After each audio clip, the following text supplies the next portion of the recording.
anak-anak, hari ini Selasa tanggal 23 Februari tahun 2021. Kita lanjut materi pembelajaran 2 subtema 3. Muatan pelajaran SBDP dan IPA.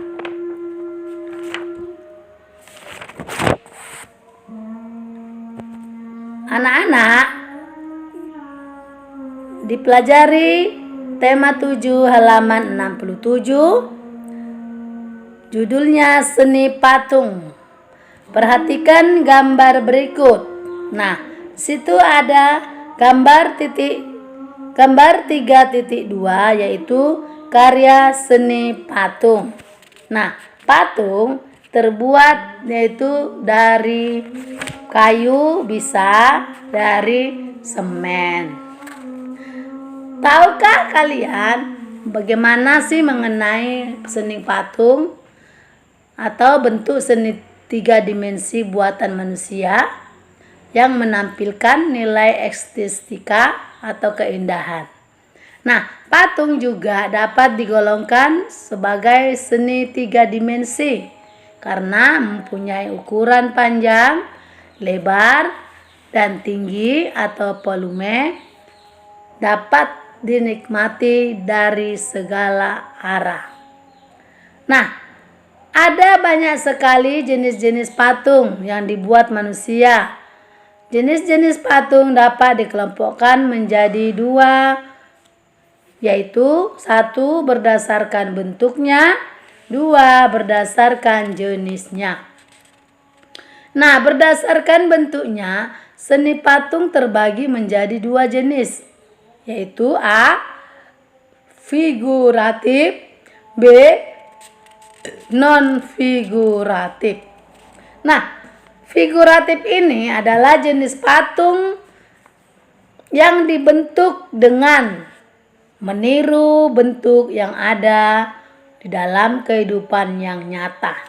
Contohnya seperti bentuk manusia, bentuk hewan, atau bentuk tumbuhan yang dibuat sedemikian yang menyerupai bentuk aslinya. Non-figuratif. Nah, jenis patung non-figuratif ini adalah jenis patung yang bentuknya tidak menyerupai bentuk aslinya. Kemudian, patung jenis ini biasanya hanya menampilkan garis, lekukan, atau bagian tertentu dari suatu objek. 2. Berdasarkan jenisnya. Berdasarkan jenisnya, seni patung terbagi menjadi 2 kelompok, yaitu A. Zone de boss, B. Relief. Patung jenis zone de boss merupakan bentuk patung yang berdiri sendiri atau kanan kiri lepas dan tidak juga menempel pada satu sisi. B. Relief. Patung jenis relief merupakan patung yang menempel pada permukaan dinding. Nah, biasanya patung relief ini mempunyai arti menceritakan adegan penting yang terdapat dalam suatu cerita. Dalam proses pembuatannya, ada beberapa teknik pembuatan yang digunakan, yaitu 1. Ada teknik buksir, 2. Teknik modeling, 3.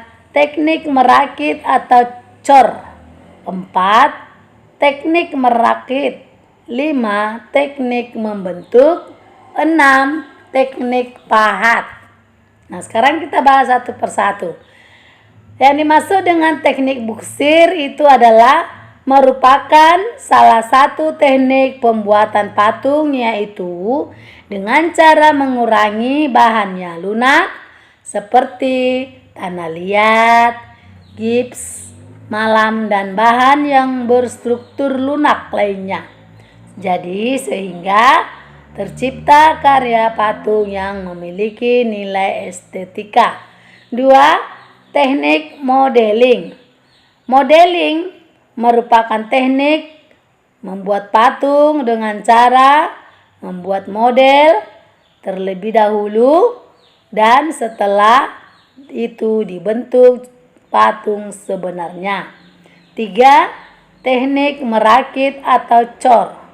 Teknik ini biasanya digunakan pada proses pembuatan patung dengan bahannya dasar logam.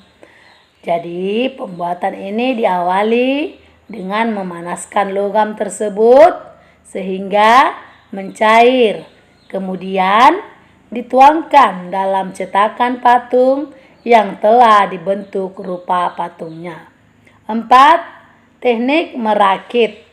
Teknik ini hampir mirip juga dengan permainan puzzle, yaitu dengan cara merakit bahan dasar patung kemudian merangkainya. 5. Teknik membentuk. Teknik ini juga merupakan teknik pembuatan patung dengan cara membentuk patung secara bertahap sehingga tercipta patung yang diinginkan. Di dalam teknik ini lebih membutuhkan yaitu ketelitian dari seorang seniman. 6. Teknik pahat. Teknik pahat ini biasanya dilakukan pada proses pembuatan patung dengan bahan dasar keras seperti kayu, tulang, batu granit, dan bahan dasar yang berstruktur keras lainnya dengan cara mengurangi bagian-bagian tertentu pada bahan dasar sehingga membentuk patung yang diinginkan.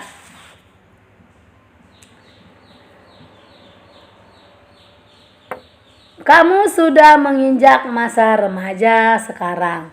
Nah, pada masa ini kamu akan mengalami banyak perubahan baik secara fisik maupun non-fisik. Untuk mengetahui apa saja sih perubahan yang terjadi pada masa pubertas, bacalah teks berikut ini.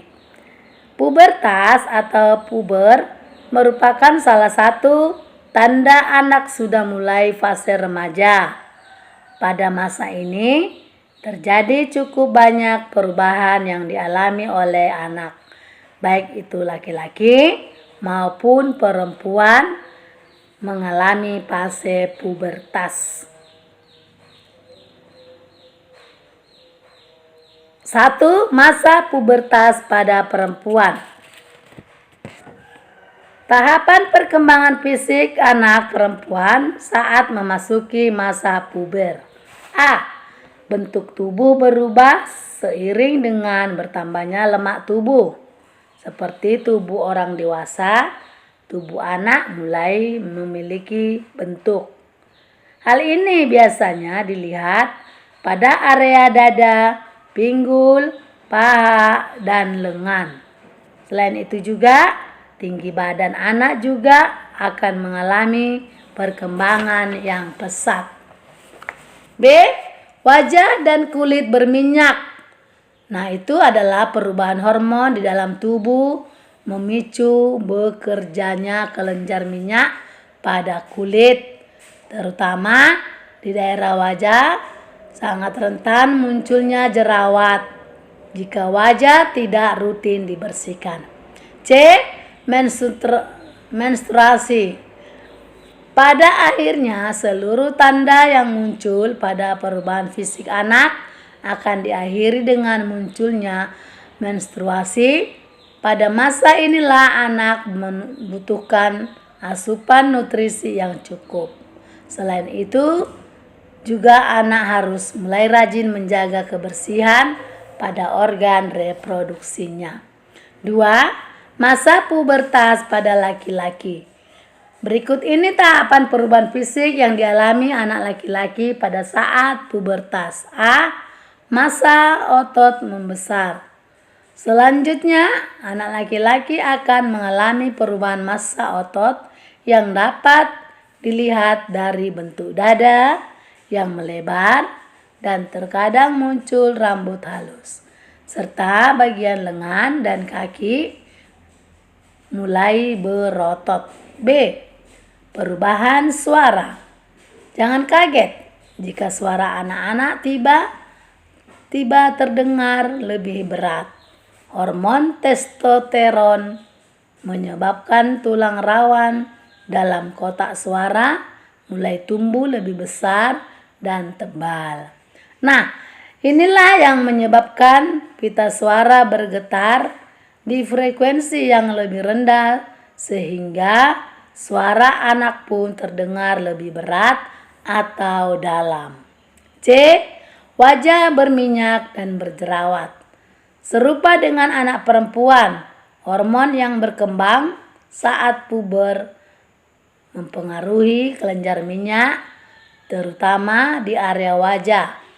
Inilah menyebabkan pori-pori tersumbat, sehingga muncullah jerawat pada wajah. D.